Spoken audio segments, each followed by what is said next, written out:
welcome to this week's video. For this week, I am doing my wrap-up for the month of August. And these are a few books that I read last month. We had one DNF and some pretty good books, mostly paperbacks. And I think I said one DNF. And I actually had forgotten to mention for July's wrap-up for in ebook, I had actually also read Bronwyn Scott's Playing the Rakes Game, and I cannot believe after all the books that I talked about, and I forgot that one. And I had enjoyed it.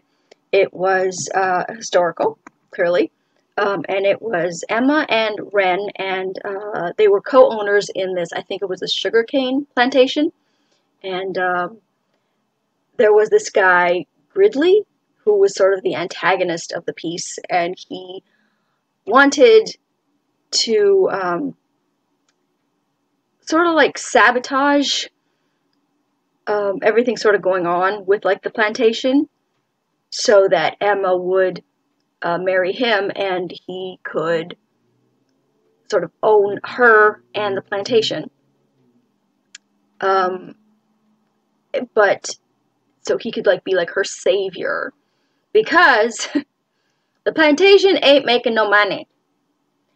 So when Emma hears that her co-owner is like coming back, she's kind of excited because she's thinking, okay, this guy's gonna come, this guy Wren is gonna come, and he's going to like bring some much needed, money into this plantation and help me save it.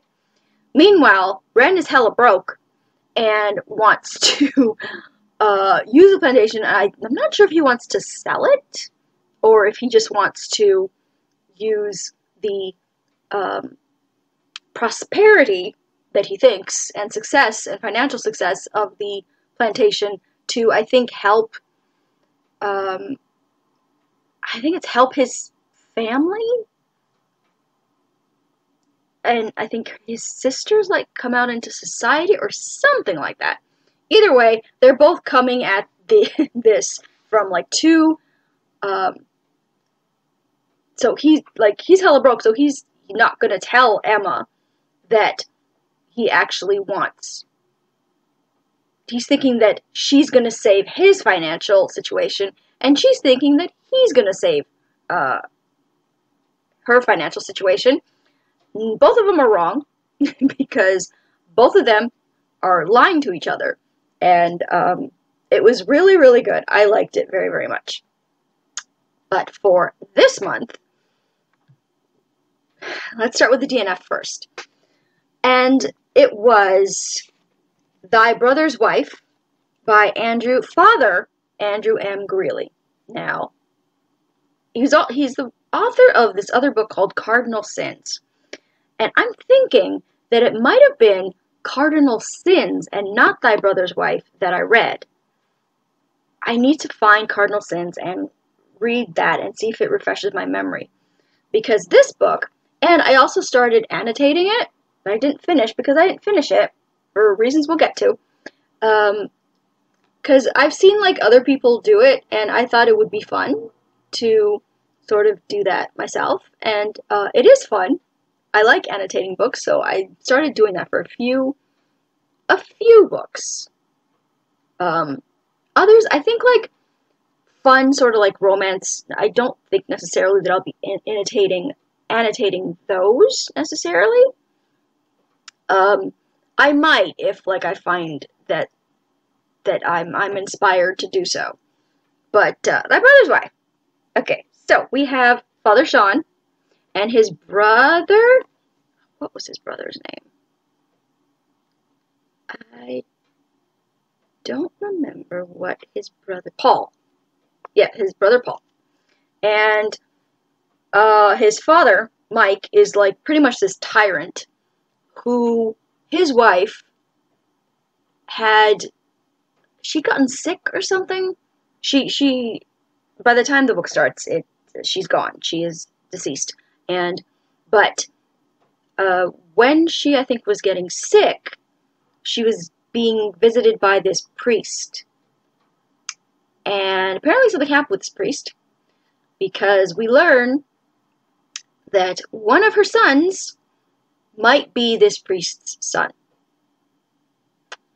And we're pretty sure that it's Sean, who becomes a priest as well. And then there's Paul, who becomes a senator and is headed towards the White House. This is all planned by the father, Mike. He has plotted his son's futures, and that's what they're gonna be, and they have no say in the matter. But fine, they go along with it. They're okay with it. Paul, he's like, President of the United States, all that power, good, I'd do it. And Sean is supposedly the nicer brother and the kinder, more holy, all that stuff. Now, I DNF'd it, and I'll get to the reason why in a second.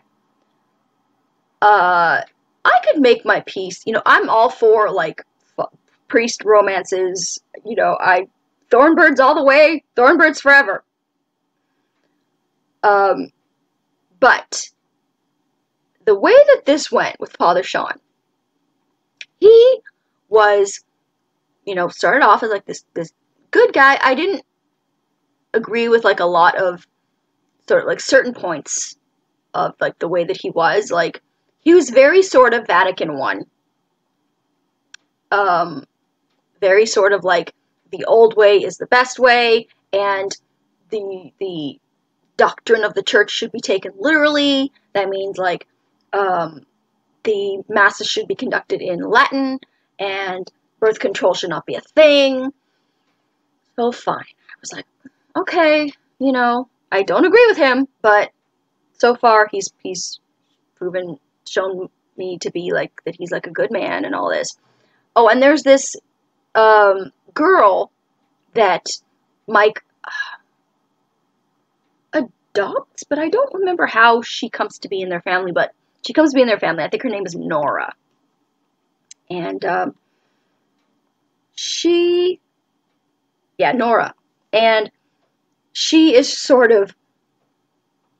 she's initially infatuated with Paul, but both brothers sort of end up having a thing for her. But Paul is sort of this rake kind of, he and Nora end up getting married, but because it's what Mike wants, Mike is sort of happy about it, and he's sort of like, you'll make like the perfect like first lady kind of thing. And Nora again like goes along with it because she does love Paul. And there's this thing going on with Sean that they don't really like, they kind of like fight it, because by the time they actually like acknowledge what's happening sort of between them, she's already sort of with Paul, and they don't want to like divert from the plan, so they go ahead with that. And Paul ends up being like this, he's just not a nice man. He's not a good man.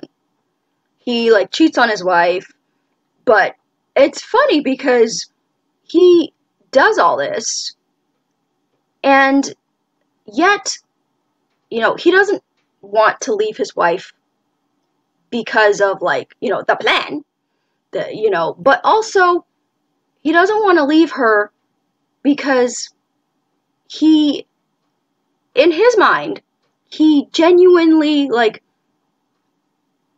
loves her and only feels like good and like safe in like his family bubble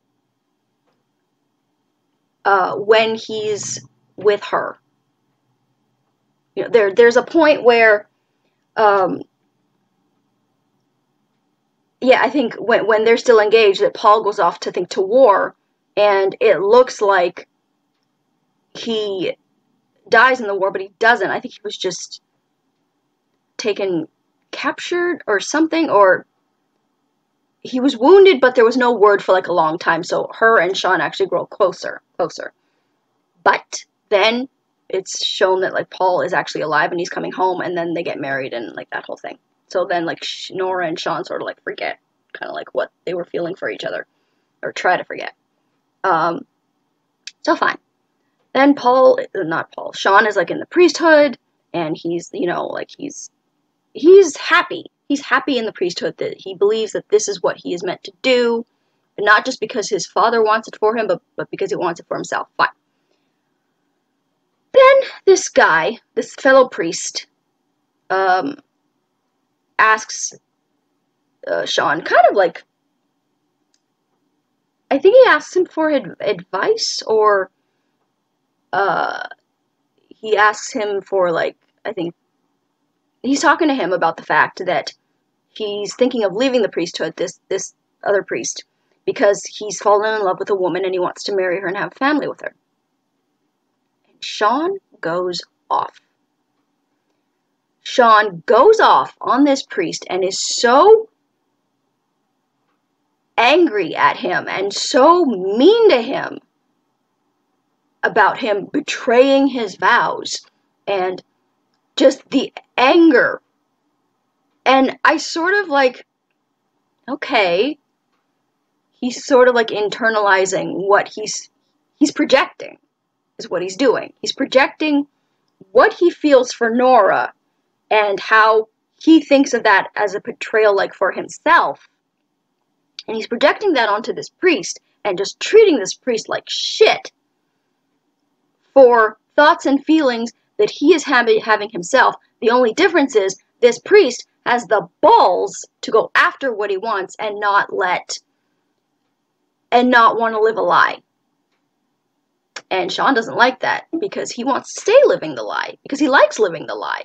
The lie makes him feel holy and superior. And I came to realize that eventually. And then, but okay, fine. I was still going on with it, you know, because it seemed that, like, then, like, when Nora realizes that Paul is cheating on her, she goes to Sean for advice. And at first I was like, okay, you know, at least Sean's not telling her that, you know, she should go back to Paul and forgive him and blah, blah, blah. But he kind of like, she chooses to go back to Paul anyway, which pissed me off to no end. Because Paul was like, you know, when they were separated, he was like begging her to take him back, and like, you know, he'll be different this time, he promised. And of course, because Nora, for whatever reason, oh yes, that's right, that whole thing about women can't possibly be on their own, and, you know, yes, raising children on your own is hard, I know that.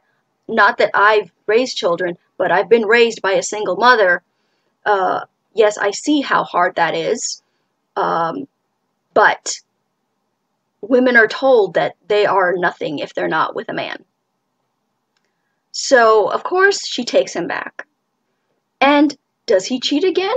Of course he does. Why wouldn't he? She took him back. She proved to him that she doesn't care if he cheats again, because she proves to him that it's okay if he cheats. She's just going to take him back. That's what you prove to a man when you take him back after he cheats on you. Period. Full stop. End of sentence. Shush! I don't want to hear. Oh, but we made a commitment. Oh, but but I love him. Oh, but you don't know. You don't understand until you're in that situation.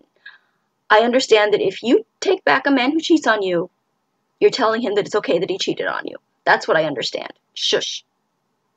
But that's not even what made me DNF the book. Now we will get to what made me DNF the book. Sean is talking with this other priest. I'm not sure if it was it the bishop or somebody. He's talking to somebody. And they were talking about the fact that they want to there's a guy who wants to be a priest, but I think they've decided not to. They've decided to reject his application. Why? Because it's discovered that the man is gay. And Father Sean says, that's all we need now. Priesthood. Something like, oh, the last thing we need is another priest. He actually said that. And that's an idea in the book. Because that's not a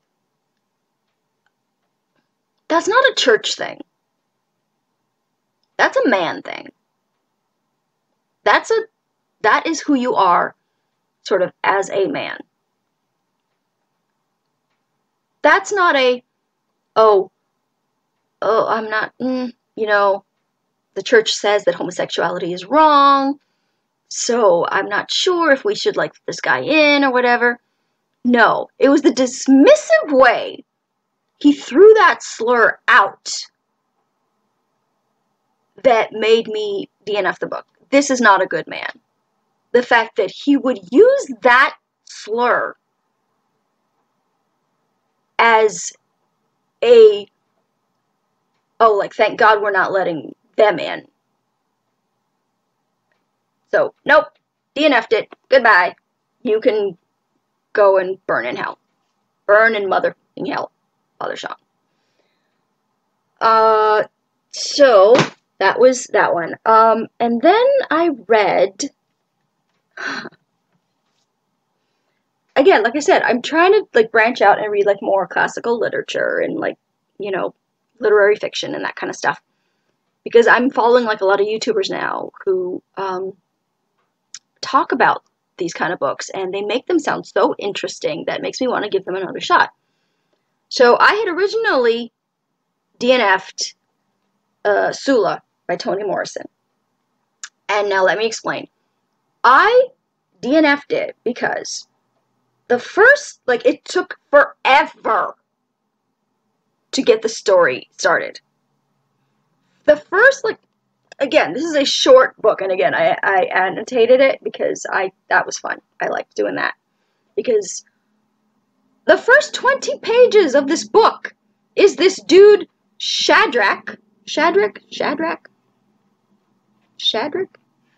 He's come back from the war, Shadrach. He's come back from the war, and he's definitely got some PTSD going on.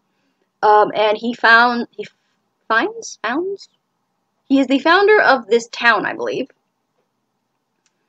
And the first 20 or so pages is just him, and the founding of this town. And the founding of one of its national holidays, which is National Suicide Day. Yeah. But yeah, in a short book, for it to spend that much time on, just the founding of the town, get on with it. However, I will say, this is an exquisitely written book. But I was not a fan. The writing was gorgeous. There are so many lines in here that I've underlined and highlighted because the writing is beautiful. But the story pissed me the... Now, we have the title character, Sula. It should be Sula, subtitle, the bitch. And I saw an interview with Toni Morrison, and she's talking about how everyone sort of judges Sula and,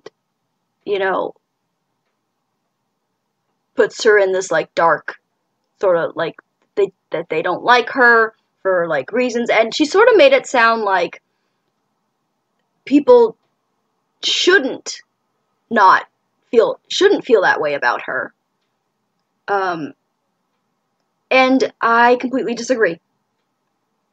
Sula deserves all the fucking hate. Sula is a bitch. And let me tell you why. So there's Sula and there's Nell, and there are these two girls in the town. They grow up together. They become friends. Nell is sort of a bit more well off than Sula. They're both being raised by single mothers.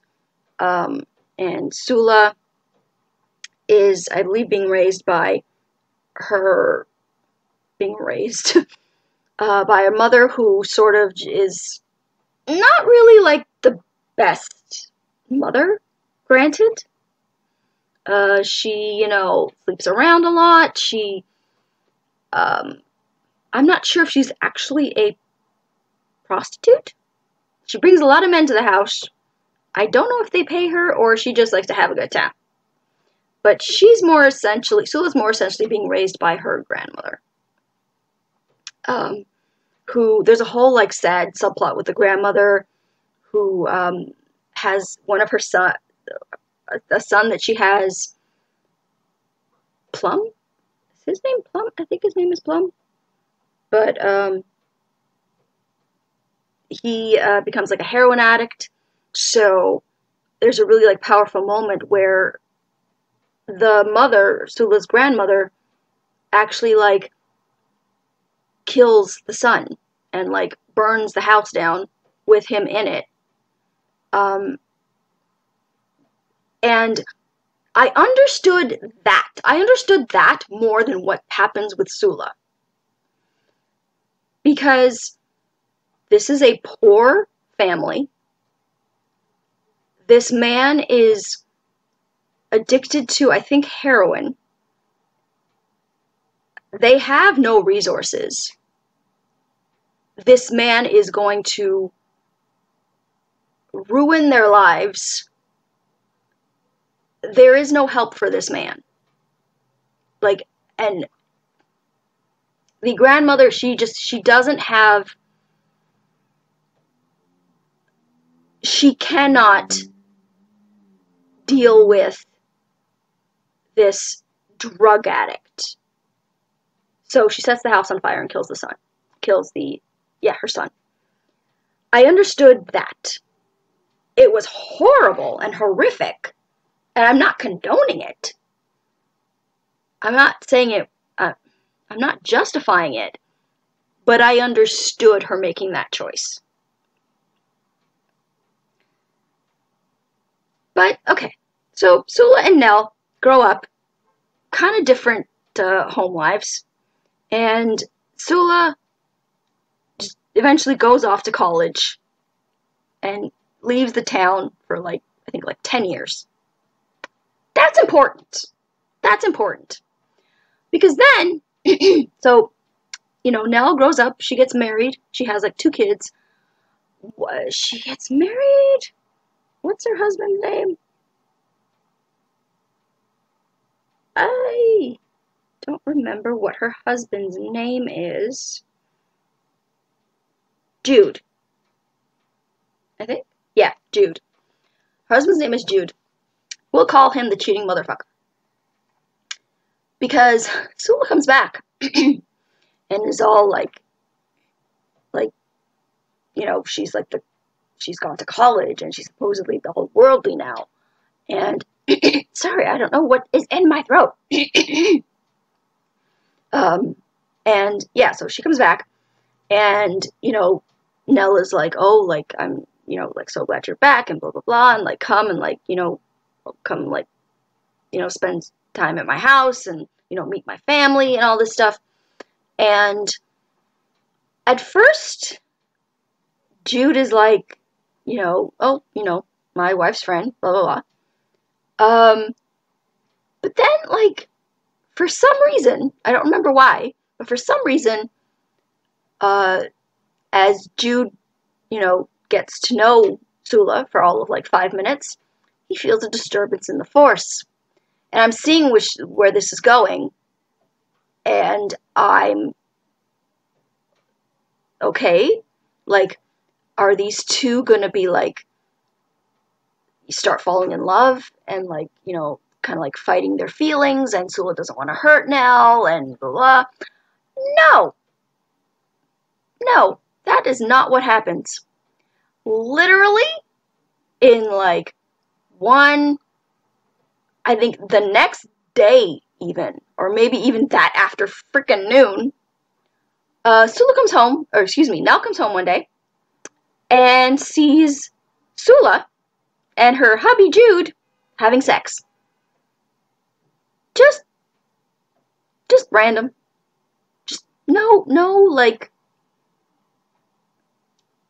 no angst, no, like, oh, I love you, but, oh, I can't be with you because you're my best friend's husband. No, like, fighting their feelings. None of that.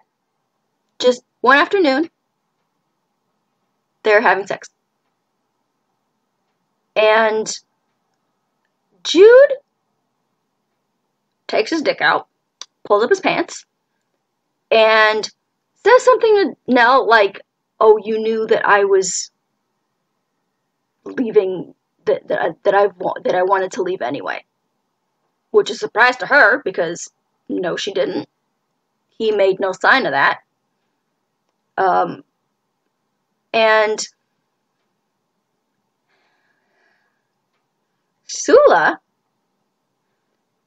doesn't understand why Nell is mad at her.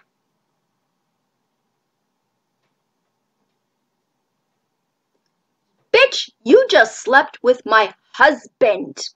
Not because you loved him. And she even says, like, oh, you know, it didn't mean anything. It just happened. And Nell is like, you were my best friend. And Sula says, if we were such good friends, then this shouldn't bother you.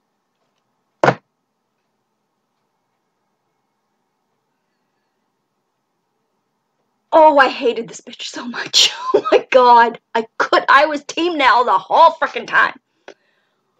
And then, you know, the town hears, you know, like, what Sula did, and understandably shuns her and is, you know, judges her. But Toni Morrison tries to pull the whole, like, oh, well, they have their own secrets, and they're, like, a bunch of hypocrites, and, you know, they have no reason to judge her for what she did. And I'm like, no. Their own sins, their own hypocrisy does not negate what Sula did. Their own sins do not make Sula blameless. And there's so, you know, that, oh, of course she ends up dumping Jude because Sula never loved him, you know, and so she ends up dumping him, which I thought was perfection, like perfect karma for that cheating motherfucker, and taking up with, like, all these other guys. And oh, she just could never find happiness. She just jumps from, like, guy to guy, just like her mother. She had no choice. It wasn't her fault that, you know, she was this way. Her mother.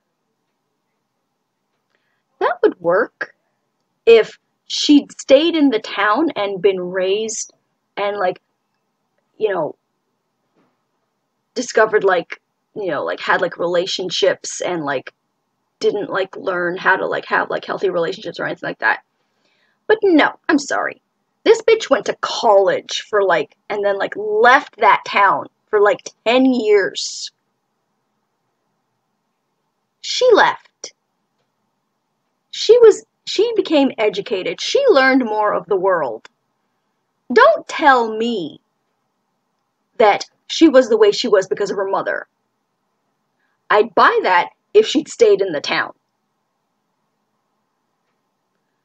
But, so she's going from, like, man to man, and of course, eventually, she ends up getting sick. I'm convinced it was, like, some kind of sexually transmitted disease, which is more than what this bitch deserves. Less than what this bitch deserves, that's what I meant to say. So, who comes to take care of her? Nell. Because Nell is such a good soul, and because Nell realizes that she shouldn't have shunned Sula. She shouldn't have turned her back on her. She was her best friend. Bitch, this bitch slept with your husband. You had every right to be angry at her. You had every right to kick her to the curb and want nothing more to do with her. But no, because this is the story that Toni Morrison wanted to tell, that we shouldn't judge people. You know, everybody is, you know, worthy of forgiveness, and which, for the most part, I agree with. However, not if that person doesn't think they did anything wrong. And just because I've done bad things doesn't mean that I'm going to look at somebody who's done bad things and not judge them for those bad things. I'm not saying that they, you know, that a person, you know, the whole, like, those who are without sin cast the first stone. I'm not saying that. I'm not saying they should have stoned her to death or, you know, anything like that. But they had every right to comment on what she did and to give her the side eye for what she did, because what she did was horrible. What she did to her best friend was awful. But no, she had Nell come and, like, take care of Sula on her deathbed, and, you know, the whole, like, oh, if we were, like, such good friends, then I should have been more important to you than your husband. No. Fuck that shit. No. Never. Ever. Like, your husband and your children come before your friends. They come before your immediate family. They come before your parents. They come before your grandparents. They come before your cousins. But always. Always. Your husband should come before your mother, your father, all that. But then, so Sula dies. Good riddance. And then Shadrach, like every year on National Suicide Day, he comes and he, like, rings the bell throughout the town to commemorate the day. Because he hadn't done it in a while. But after, I think, Sula dies, or before, I think it's after Sula dies, he does it. And everybody, like, so curious about the fact that he's done it. Like, by this time, Shadrach has pretty much lost his mind. PTSD, old age, living like a hermit, he's lost his mind. But he's still doing the bell. Years later, after, like, so long, like, not doing it. And so everybody's coming and, like, is all curious about, like, what he's doing after he hasn't, like, done it in forever. And so, like, they're all following him. And he leads them to this. He leads, like, most of the town, and, like, but some of them, like, don't follow him, and, like, Nell doesn't go, and, like, her children don't go, and, like, some people, like, they don't follow him. And what, like, he leads them to this place and ends up killing them all. All the people who supposedly judged Sula.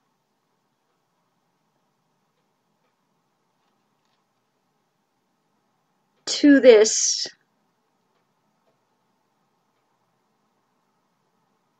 this tunnel. This, like, tunnel in, like, a rock cave thing. And, then, like, it like, fills with, like, water, and he, like, drowns them all. All the people who judged Sulu. I guess I would have been killed, too. Because, like, and then Nell even, like, Sula put, like, her grandmother, like, in a home because she was worried that, like, the grandmother was going to kill her. And just, and then Nell ends up, like, taking care of the grandmother. Which, Nell was, like, too precious for this world. I love Nell. But I hated this book. I freaking hated this book. Now that I've, like, gone through, like, what pissed me off about it, yeah, no, I hated this book. It was beautifully written. Beautifully. Gorgeous writing. Like, I underlined, like, so many lines. And just, it was no doubt about it. Like, I cannot deny that. But I hated it. So that was, I didn't mean to spend so much time on it, but I needed to explain. I need to explain why I hated this book. So that was Sula by Toni Morrison. But I do have other Toni Morrisons. Like, I believe I have A Mercy on my TBR to be read. And I really want to read Beloved. But let's get to the next one. Which is Devil's Daughter by Lisa Kleypas. And there's the insert cover. And this was a reread for me. This is from my keeper shelf. And it's Phoebe and West.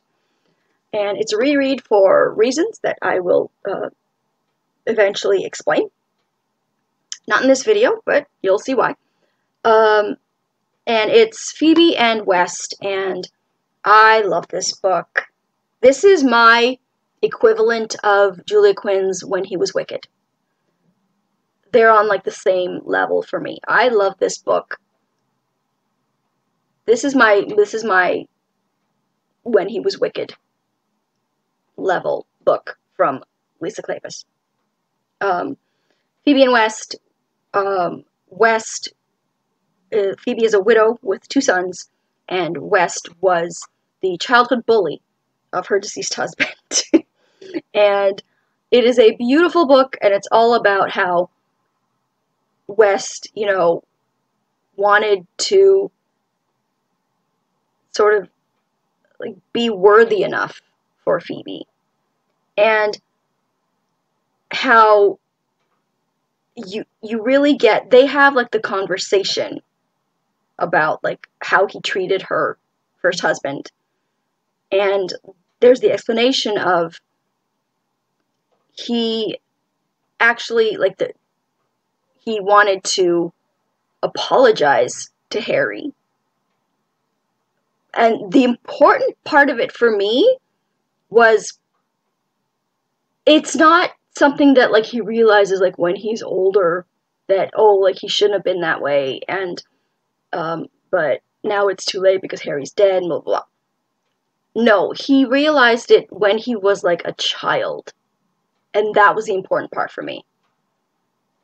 That he had stolen this book from Harry that Phoebe had given to Harry. And, finally, like, Harry just, parents pulled him out of school because the bullying was just, like, not cool. And Harry was sort of he was a very sensitive boy. Not the most, like, robust. He'd always, like, had been ill in some way or another, and finally that illness caught up with him, and he sadly passed away. But as a child, they took him out of school, and West, as a child, wanted to apologize to Harry, but he never got the chance because the parents took him out of school. So that was a really important distinction for me. And I liked that a lot. And then it's just sort of, you know, Phoebe kind of, like, making her dilemma, like, she has this dilemma of, like, I'm starting to have feelings for this guy, West, who was horrible to my now dead husband as a child, but I can see that, like, he's trying to be, you know, he's not sort of like what I thought he was, and he's actually a good man. Now, West, of course, doesn't believe that about himself, and it's sort of like them kind of coming together and finally, you know, being happy and in love and living happy ever after, and I love this book so much. I loved it so much. This is my When He Was Wicked level for Lisa Kleypas. Then we have Julia Quinn, First Come Scandal. I loved this book so much. This book made me so happy. This is tied for me with When He Was Wicked from Julia Quinn. And that's saying something, because When He Was Wicked is my top tier Julia Quinn book. I like her other books. The Duke and I, Romancing Mr. Bridgerton, all that. You know, The Viscount Who Loved Me, all that. I like them. But I loved When He Was Wicked. And this one is on that level. It is a prequel with, I believe, so you have Violet and you have Edmund, who are the matriarch and patriarch of, who are the parents of the 7 or 8 Bridgerton children that the first series is based on. And this is, I believe, Edmund's sister. Edmund's sister, Georgiana. But, yeah, so Georgiana, she gets deliberately put in a compromising position by this idiot named Oakes, I think his name was. Freddie Oakes. And because he wants to marry her. Or, yeah. I think he wants to marry her and, like, get her fortune, and, yeah.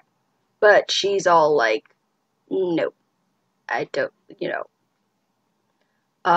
Or I'm not sure if he wants to marry her, but I think that was why he did it.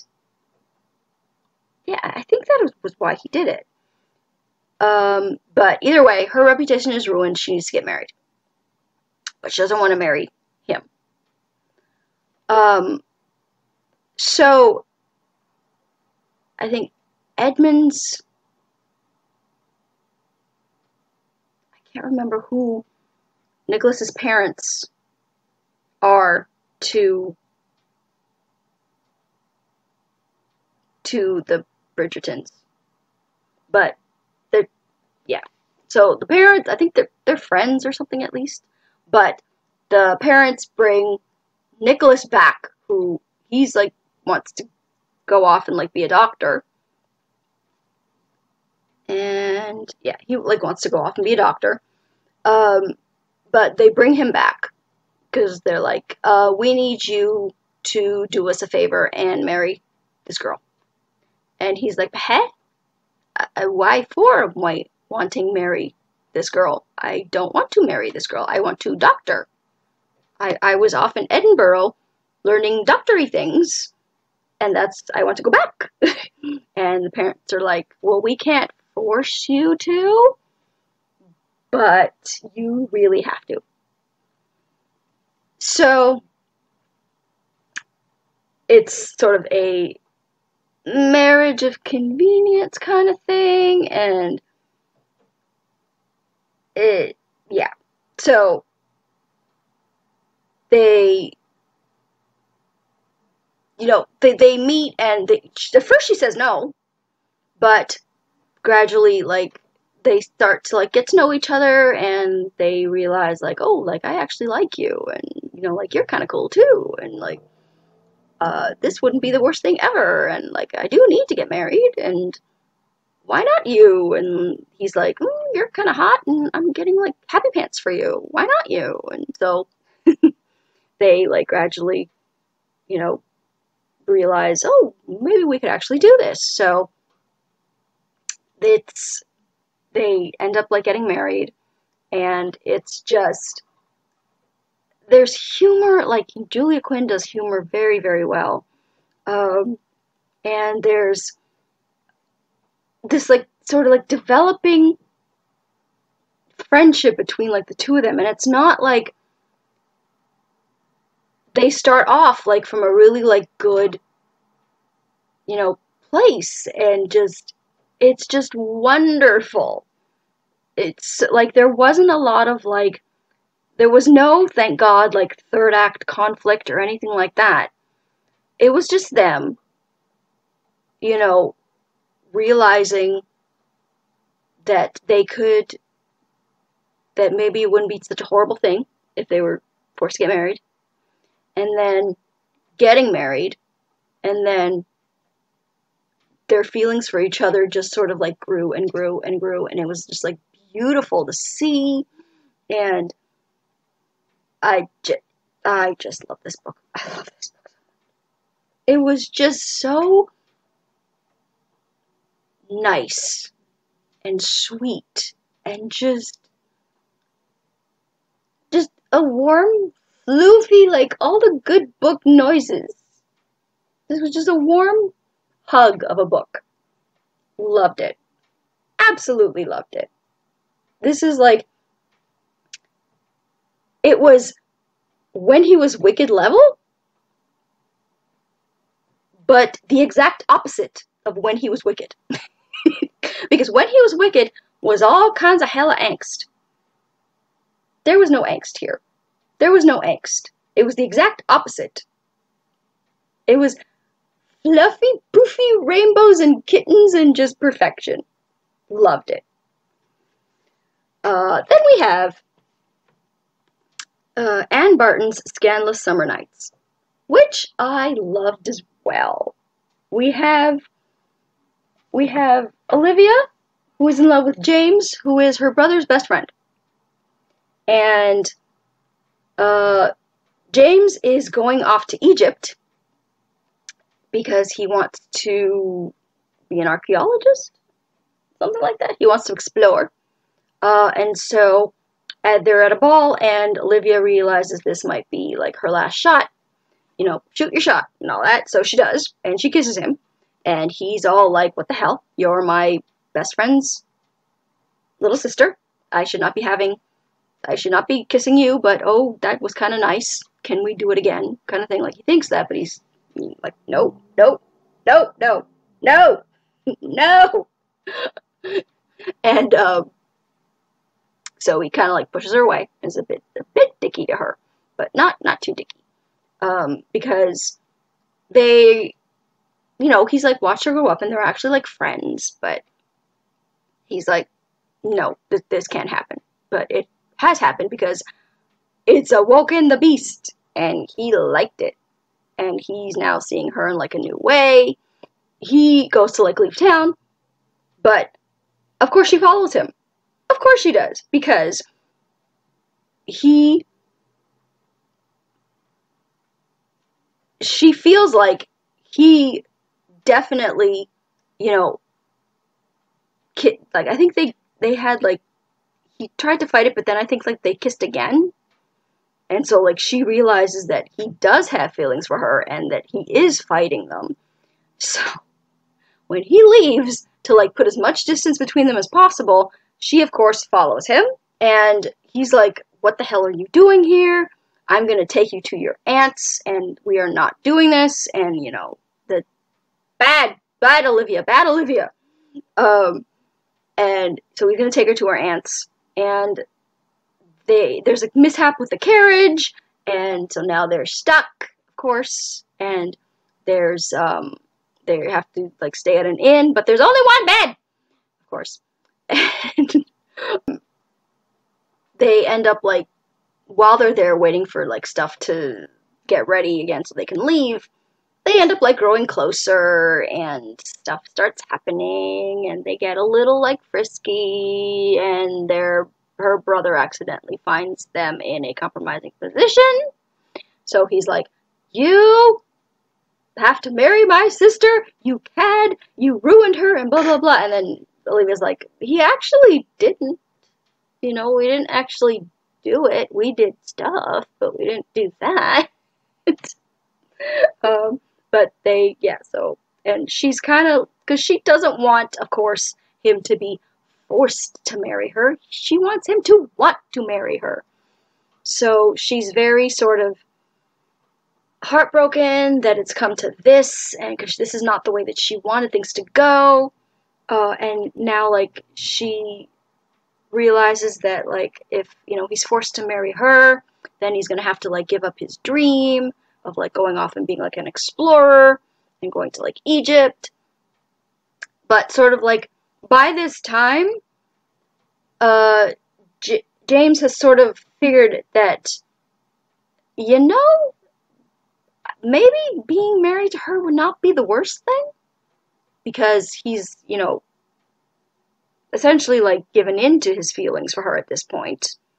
And he's like, I think I would like to live a life with her and, like, be married to her and, build this thing with her, this family with her, and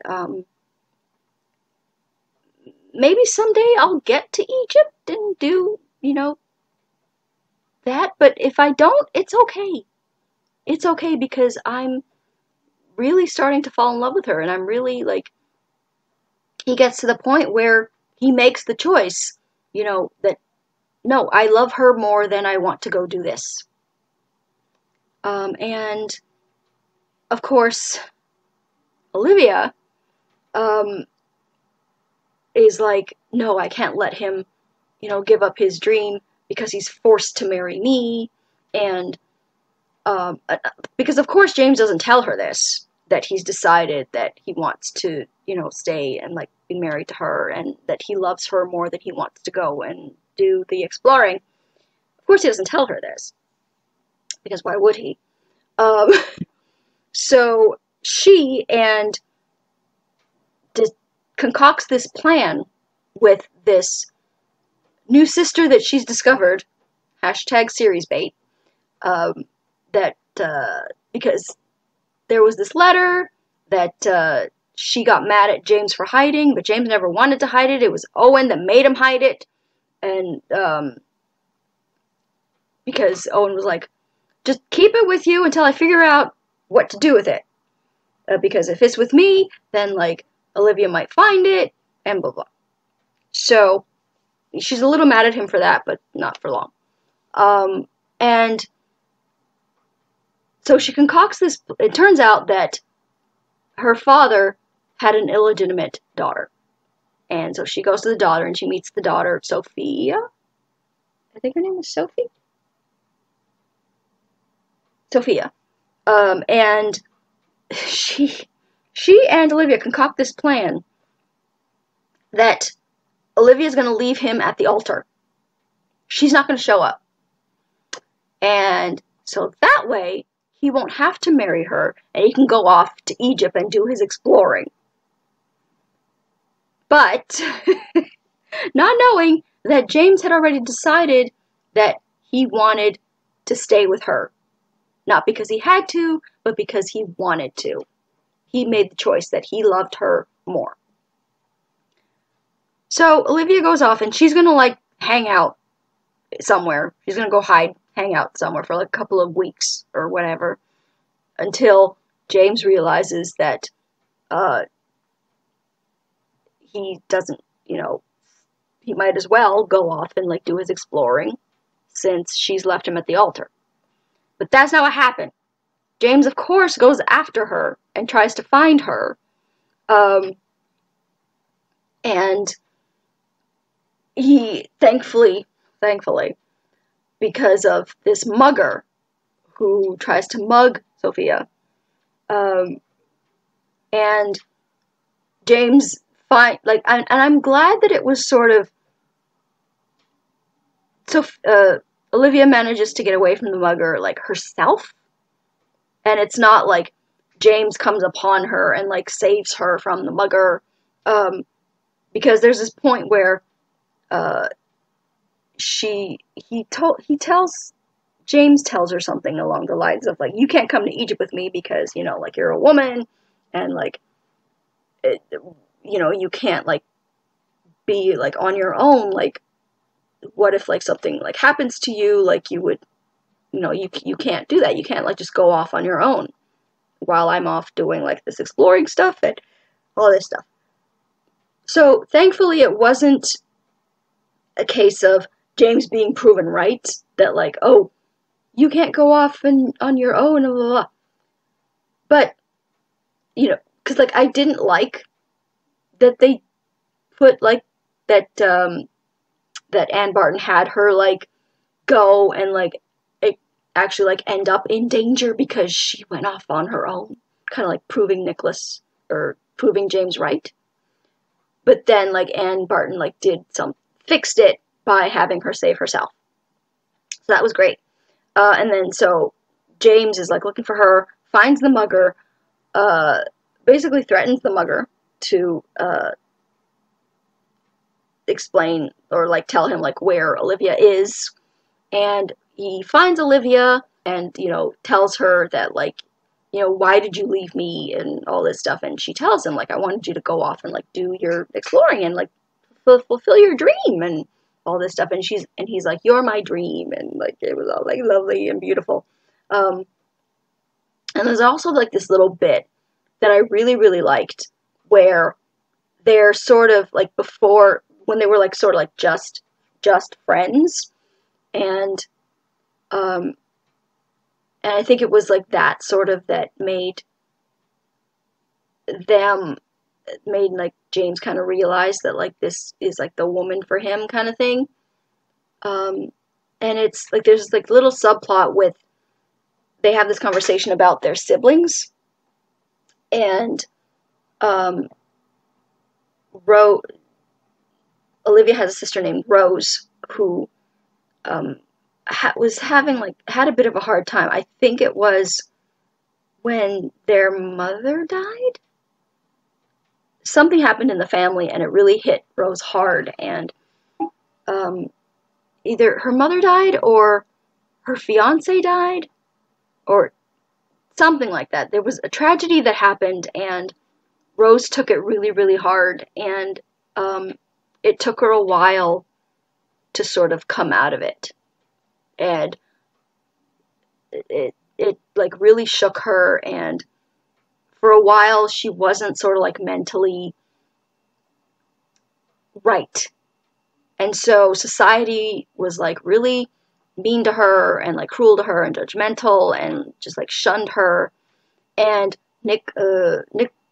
James, told Olivia about his story of his brother who has palsy, which I'm assuming it's cerebral palsy. I'm not sure if it's different, or if it's, like, the same thing and just, like, we call it cerebral palsy now. I'm not sure. The brother was, like, really, like, the same things, or, like, shunned by society, and was, like, put down, and just treated, like, horribly. So they sort of, like, bonded over that as well. And I just thought that their friendship, as they were, you know, even though, like, the attraction was there and everything, but it was so sweet. Just absolutely just loved it so very much. So, yeah, that was Anne Barton's Scandalous Summer Nights. So that, I think, is it. I did no ebooks this month. Audible. Yes, Audible. Bella Fortuna by Rebecca?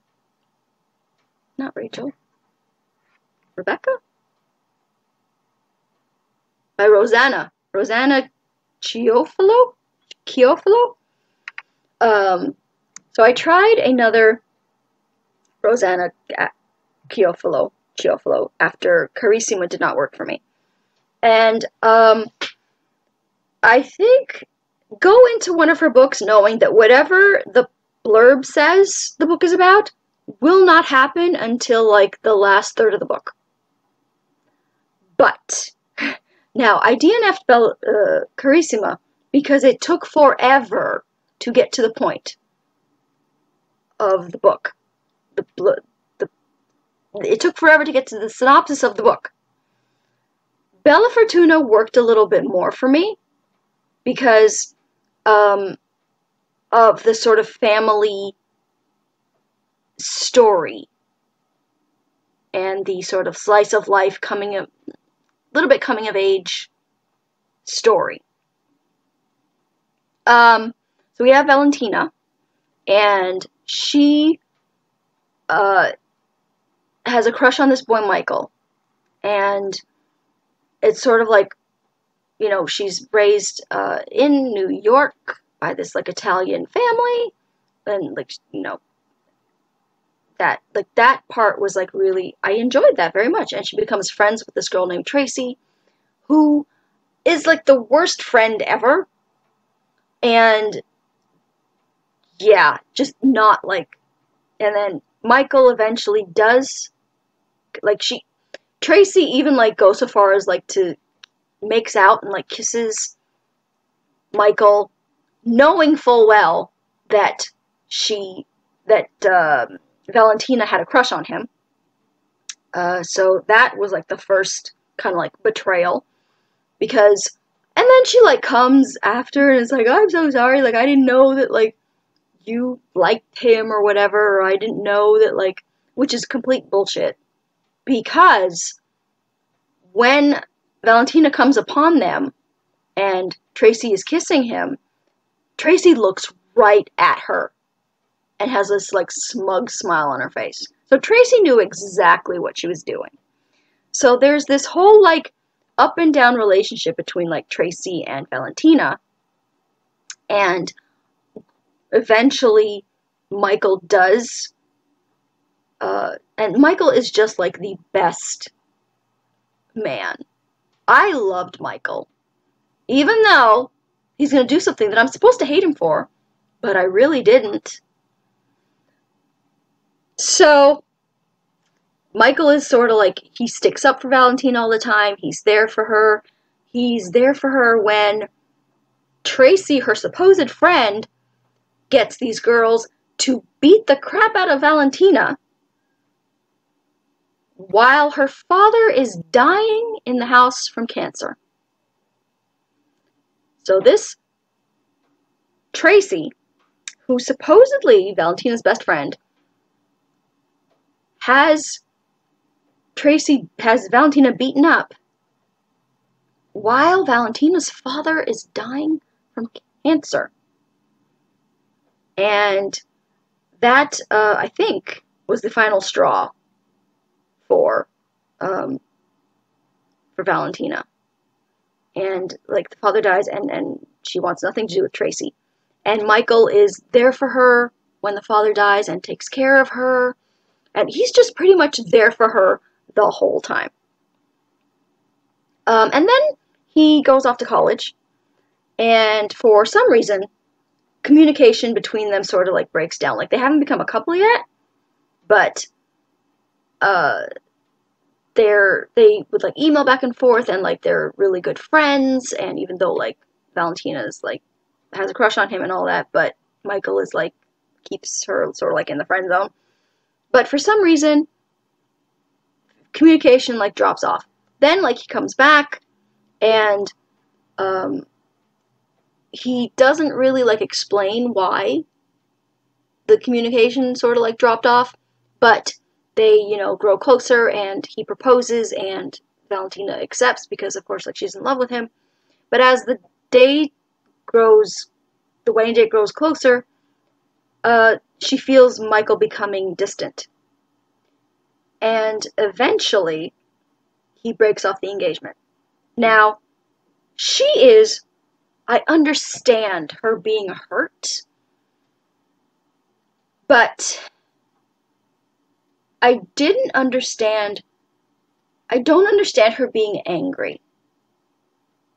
Because as he's, like, explaining to her that, like, he tells her, like, oh, I've been feeling this way for a while, and, you know, like, I thought it's better that, you know, like, we break this off now than, you know, end up married and, like, you know, then, like, still be feeling this way. And she, like, tears into him. She's like, better for who? Better for you. You're a coward, and blah, blah, blah. And you're, like, this horrible man. And my thought was this. He's right. He is right. If his feelings have started to change, and guess what? Human beings are allowed to do that. It's hurtful for you. Of course it is. It's hurtful. Nobody's saying it's not. But you don't have the right to get angry at someone for breaking up with you. You have the right to get angry at someone if they're, like, cheating on you, but you don't have the right to get angry at someone for breaking up with you because their feelings supposedly changed. And I say supposedly because we're going to get to that in a second. Put a pin in that. So Valentina is, like, horrible to him. This man who pretty much helped her all her life and was there for her all her life, was there for her when her father died, and her best friend, like, kept betraying her. Oh, by the way, after the whole, like, best friend getting Valentina beat up while her father was dying, Valentina, like, Tracy comes to, like, her, and, Valentina and her family run this bridal wedding dress shop. And so Tracy comes to the wedding dress shop and is, like, all, like, tearful, like, why can't you just forgive me, and blah, blah, blah, and, like, I'm your friend. Valentina, at this point, like, no, she realizes that those are, like, crocodile tears, and yes, like, Valentina, or Tracy has, like, a crappy home life, and, that's no excuse. That is no excuse for all the shit that Tracy pulled on her supposed best friend. I don't give a shit. I don't give a shit that Tracy's mother was crappy to her. A lot of people are raised in, like, crappy homes and don't turn out to be horrible people. That's no excuse. And that is a hill that I will die on because of what comes later. So the engagement is over. Valentina is angry and brokenhearted. I understand the brokenhearted. I don't understand the angry. But she decides that she's going to go. They were going to have the wedding in Venice. She decides she's going to go she's going to go to Venice anyway and take 2 weeks and just get away from everything and sort of, like, lick her wounds and go to Venice, and that's all fine. So in Venice, she meets this man, because of course she does, Stefano. And he's this little bit of an older man, and he's, like, sort of like a tour guide guy, and, you know, at first she's like, you know, he's definitely interested, and at first she's like, no, but then, like, over the course of, like, 2 weeks, he breaks down her defenses, and, you know, they grow closer, and she decides, why not, let's just, like, have fun with this guy or whatever. But at the end of 2 weeks, she decides that she's completely in love with this stranger, and that she loves him in a overwhelming way, that she never loved Michael, and so that proves to her that Michael was right to, that no, she's like, she won't give him that. She won't give Michael that. She'll say that, like, it's a good thing that the engagement ended, but she still can't forgive Michael for ending the engagement. But this new love that she's found is, like, so much more, so much better than the love that she found with a guy who had been there for her since she was a child. They were both children. This was not, like, a pedophile thing.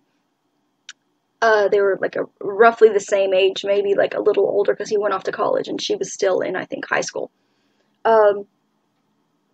This random dude that she met in Venice, and after 2 weeks is convinced is like the greatest love of her life, more than this guy who essentially like grew up with her and was there with her and was comforted her after her father died and was there for her whole life. He doesn't matter anymore. It's this new guy, like, okay, I understand going to Venice and like meeting somebody new, but I thought that was like way too fast. I didn't buy the new love is the better love for a second, because I got nothing. She goes to Venice, meets a hot guy, they spend 2 weeks together, oh my god, she's in love forever and ever, amen. No. Because you see the relationship between her and Michael develop, and you see it grow, and you see the love there. 2 weeks with one random hot guy in Venice. That's not a foundation of like the greatest love story of all for me. I didn't get that like at all. Hashtag justice for Michael. Because so Stefano asks her to marry him. She says yes. Of course she says yes. He's the love. He's the love of my life now. After 2 freaking weeks. Shut your mouth. He's the love of my life. And so she comes back, and Michael comes to her and is like, you know, can you ever kind of like forgive me for like what I did? And then he tells her finally why he broke off the engagement. And it wasn't because he stopped loving her. It wasn't because his feelings had changed. It was because when he was in college and they were still just friends, he met someone. And he kind of like didn't feel right still like emailing this girl back in New York while he was, you know, starting this relationship with this person, which makes sense. So he started to pull back from Valentina.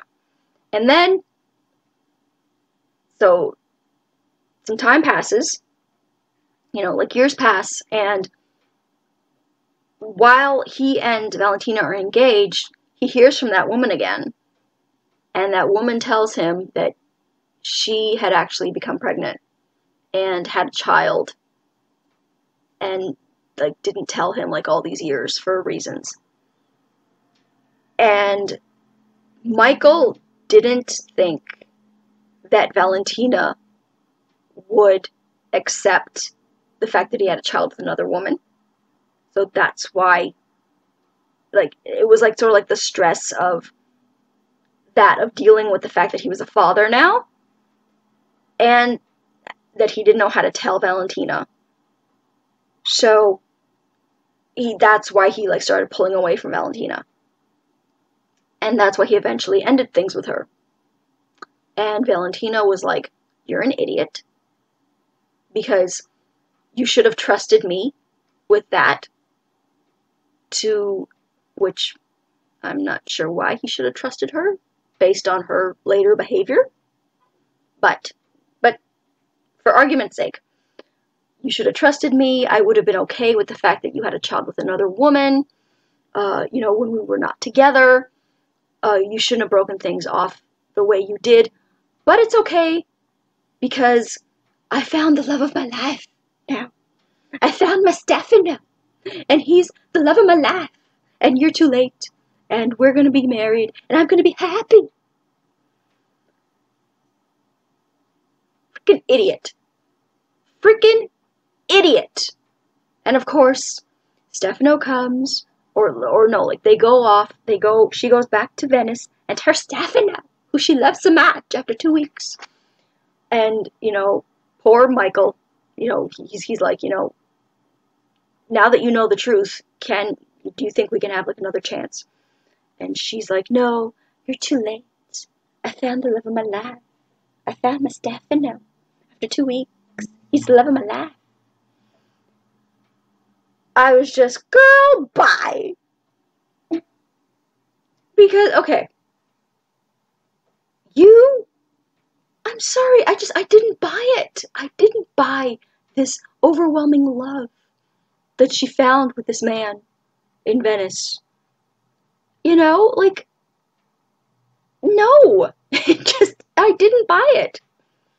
However, I'm still willing to try another Rosanna Chiafalo book. Because, again, the writing was exquisite. The writing was beautiful. I loved the writing. But this one just did not. I liked it better than Carissima. Like, I went back and forth thinking of, like, am I willing to go back to Carissima and give it another shot? I don't know. Maybe if I find it, like, in print, and I can just skip to the part where she finally goes to, like, interview frickin' Francesca. Oh, and there's a little, like, cameo from I believe the sister in Carissima is a character here. So that was a nice little, like, connection. So I don't know. I am willing to try more of, like, this author's books, but I don't know if I'm willing to go back to that one specifically. So, yeah, I liked it, but I hated the ending. Absolutely hated the ending. So, what am I reading right now? Well, I am almost done Gabriel Garcia Marquez's 100 Years of Solitude. I am almost done. I am past the halfway mark. I'm in about the last quarter or so. And, yeah, I've been annotating that one, and that's been fun. And I've started Charlotte Vale Allen's Night Magic, which is very much shaping up to be a Phantom of the Opera retelling. Because it's about this girl named Marissa and this disfigured musician slash architect named Eric, who I'm very, very much enjoying it. And like Marissa, we've discovered can sing, and Eric wants her to, like sing with him forever, but he's disfigured, and so he has to fight his feelings for her, and he can't bear to like live like in like the real world, so he does like all his business at like night and stuff, because he can't bear to go out like during the day because he's so disfigured and it's so angsty. And I'm about like 52 pages in and I'm enjoying it very, very much. The writing is gorgeous, and I've read Charlotte Vale Allen before, and she does very like melodramatic, soapy kind of like books like that, and that, I just eat that shit up. So that's what I'm reading right now. That's gonna be it for this week's video. Bit of a long wrap up, but I like to talk. I like to talk about the books that I'm reading and why I like them, and why characters piss me off, and why others are like too precious for this world. Justice for Michael. And yeah, so that's gonna be it for this week's video. Follow me on Twitter at twitter.com/authorejamie. Like my Facebook page at facebook.com/authorejamie, and I will talk to you guys next time. Bye!